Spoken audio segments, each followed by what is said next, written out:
up early in the morning with all these worldly thoughts and how you want to change the world and this and that. Let's talk about that stuff later. Well, it's 7 o'clock at night, so I'm going to talk about it tonight. And one of those is, let's stop putting so much pressure on our kids.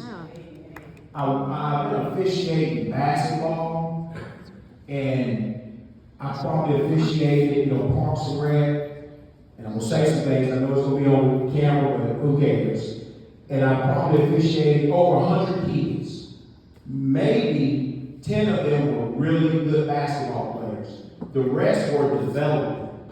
But parents are screaming and yelling and fussing and go do this and go do that. And the kids are doing the very best they can do. And we're putting pressure. I've seen kids fall on the floor crying. I've seen kids get upset, walk off the court, and we're putting that kind of pressure on our kids, and then we wonder why we're having so much anxiety and social issues, and kids, get to the point where they can make their own decisions and they stop, whether it's sports or playing the drums at church or, making good grades because they've been pressured so much. Let's hold them accountable. Let's make sure they give their best effort, but let's not let it turn into pressure, where they feel like I'm a failure if I don't, score 20 points, or if I don't make straight A's, or you better keep making straight A's. I'm joking. But we really do have to work on not putting that unnecessary pressure on our kids. If we want them to be better, let's teach them. Let's sit down.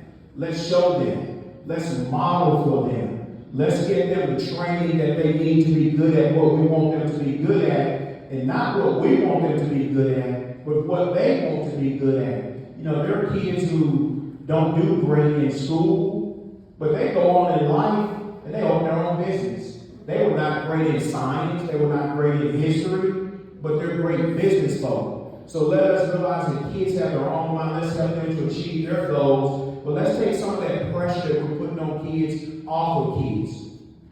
And not just us as parents, but school systems.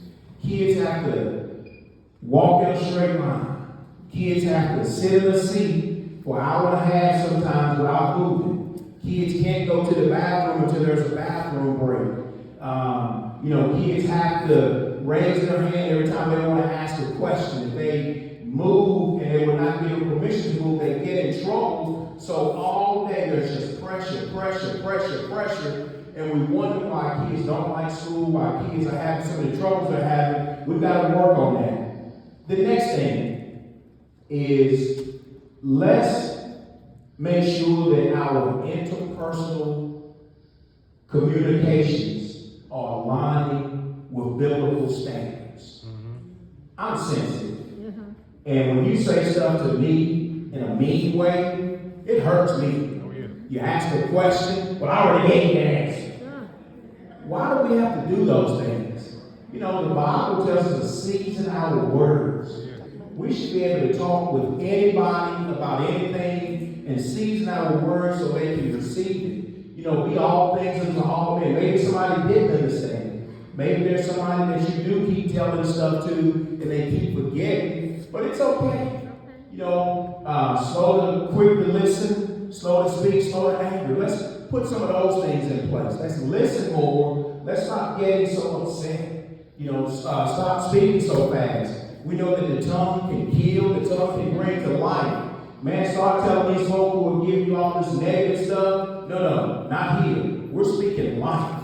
We're building stuff up. We're not speaking negativity. We're not talking folk down. If that's what you want to do, don't do that. If you have something negative to say about somebody, go to that person and help them to be better. But don't come to me telling me all the negative stuff. And that's biblical. We're supposed to build folk up. That's love. Love doesn't dwell in evil and negativity and those things.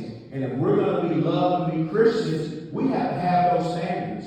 And we have to hold those folk around us to those standards versus getting caught up in that stuff. And then all of a sudden, we wonder why there's so much tension in the choir singing. Well, because Sister So-and-so told somebody something bad about this person. They went back and told that person, so then they're sitting there mad at each other. because somebody's in the middle telling information back and forth. So let's speak positive, speak negative, build folk up. If I can't tell you to your face, I don't need to say it to anybody else. Those are just biblical standards. That's not anything that's out of the ordinary other than what God asked us to do.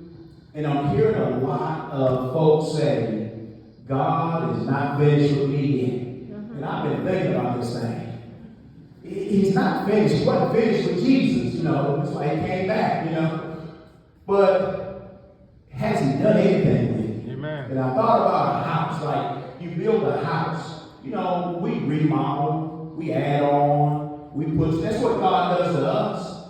But we should be able to help somebody. He may not be finished with me, but I should be able to show love to somebody. I should be able to loan somebody $25 if they need it. I should be able to give somebody a ride to the store. I should be able to forgive somebody. If I can't do these things, the question is not whether God is finished with you, it's whether you are even letting God in your life at all. Amen. And we've got to get to that point where we put quotes and stuff like that to the side.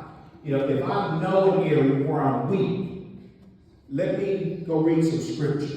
Let me pray about it.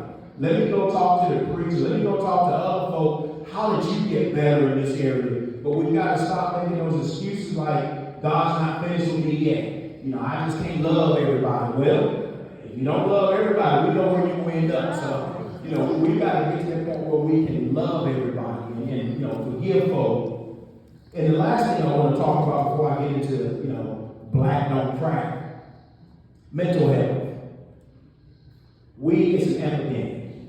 It's an epidemic. There are a lot more folk dealing with mental health than just the people who, we see and we can obviously tell they're dealing with some mental health issues.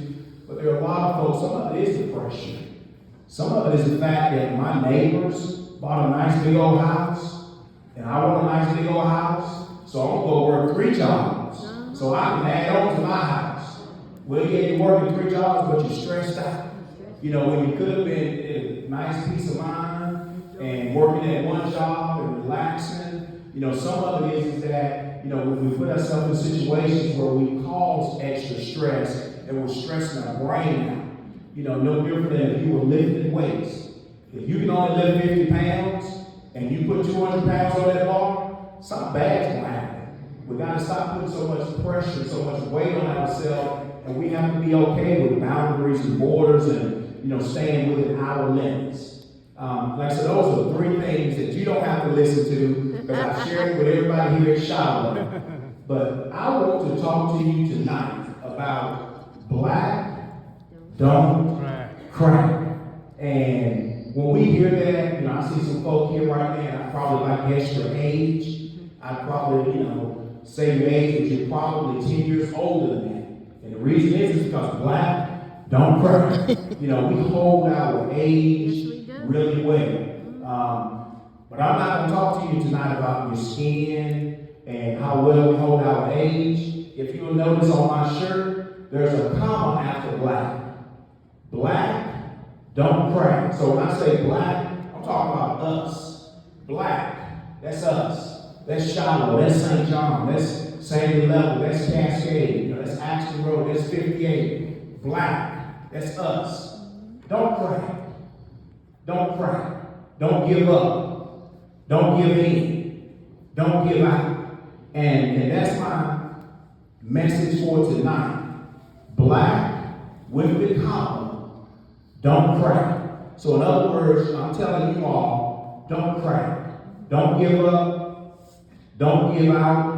And don't give in.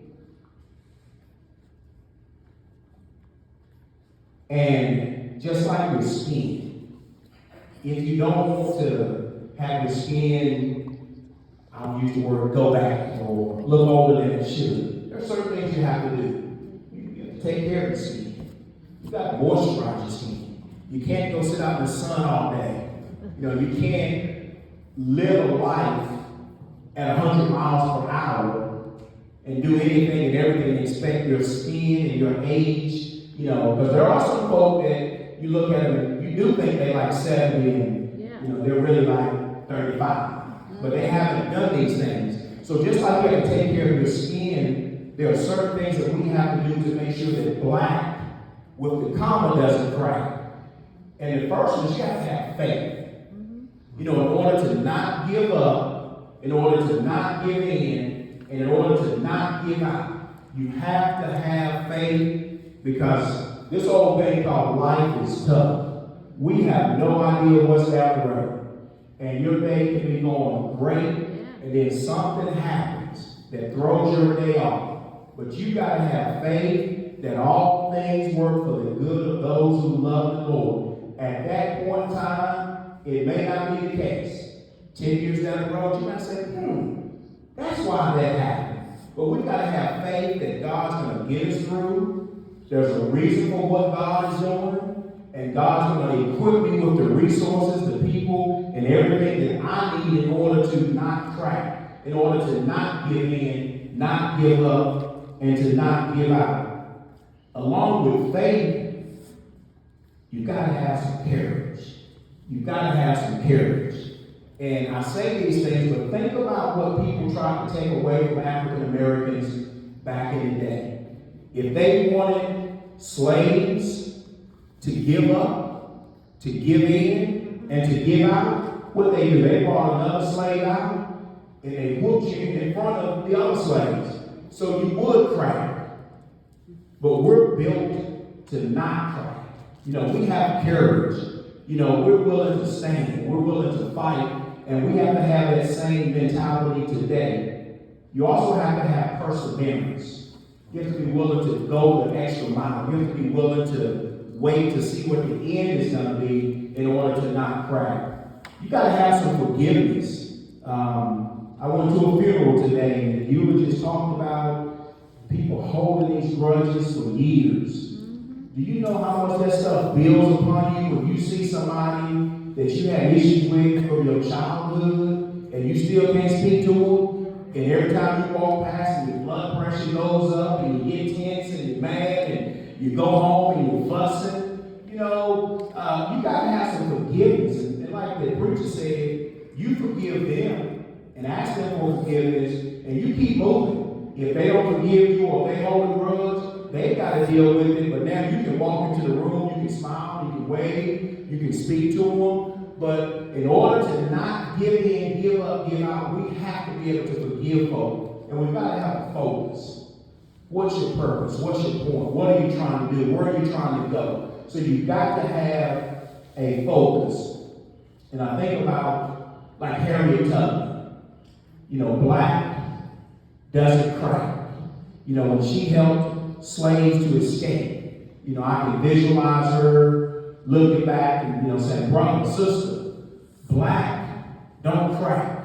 Don't turn around. Don't turn back. Don't give in. Don't give up. Don't give out. Keep moving forward. You know, freedom is ahead of you. And I think about Dr. King with I Have a Dream speech. Dr. King knew that we were not treated fair. He knew that we were not treated equal, but he had a dream. And in order to reach that dream, you know, he's telling us, black, don't crack. Black, don't give up. Don't give out. Don't give in. One day you're going to have the right to vote. One day you're going to, you know, little black boys and little black girls are going to be equal. You know, you're going to be able to ride the bus wherever you want to sit on the bus. You're going to be able to become a CEO. But don't give up, don't give out, and don't give in. And there are many others, you know, who set those examples of black, don't crack. You know, we can go with Malcolm X and George Washington Carver, Mary McLeod Bethune, Sojourner Truth, and just so many other folk who had that mindset of black, don't crack. But they're gone. We need to have the mindset, black, don't crack. So I want to encourage all of us, don't give in. Don't give up. Don't give out. Keep going. Black, don't crack. When you get overlooked for that job promotion, black, don't crack. Because guess what? That new hire may not work out. And guess who they're going to come to? You, because you have all the expertise. And they knew that you were the best person for the job. Black, don't crack. At that point, they'll have to put you in that position, put you in that role, and then there'll be no doubting that you should be the person that's hired. When you go apply for that loan, for that house, and they deny you, black, don't crack, because God's got a bigger house with a better interest rate and a less down payment for you. So don't crack, don't give up, don't give out. Don't say I'm discouraged, so I'm just going to go rent or whatever. If you want that house, find out what you need to do, make it happen, and God will open up doors for you. Black, don't crack when you don't get credit for what you've done. Because we know that our rewards are laid up in heaven. Folk are not going to always pat you on the back. They're not going to tell you, hey, that was awesome. You did a great job. You sung really well. Don't worry about those things. We know where our rewards are, but don't give up. Don't give out. Don't give in because you feel like people are not giving you your props or whatever. Keep pushing. Keep fighting. And I'm reluctant to say this, but I'm going to say it because I'm always Dylan's nephew, and he's going to say what he's going to say. Shiloh, I commend you for black. Don't crack. Don't give up, don't give out, don't give in. I know y'all had some fights down here when you went to get a preacher, but you didn't give up, you didn't give out, you didn't give in. And when I ride through here some Sunday morning and I see all the cars in the parking lot, black did not crack. We have something we're standing for, we believe it, we're going to stand on it, and we're going to trust God and look at what God is doing for Shiloh. And there are a lot of folks that would have that may have walked away or chose a different way to do things, but when you believe and have that faith, I pray, this is where God is leading me, this is what God is leading me to do, this is where God is leading me to vote. You go with it. We're not looking for the popular opinion because God's one vote is more than all men combined. And so I want to commend Shiloh for not cracking, not giving in, not giving up, and not giving out.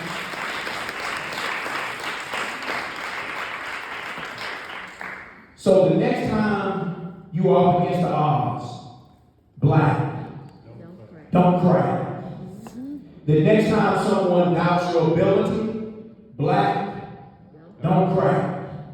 The next time you feel overwhelmed, you feel like you don't know where to go, don't crack.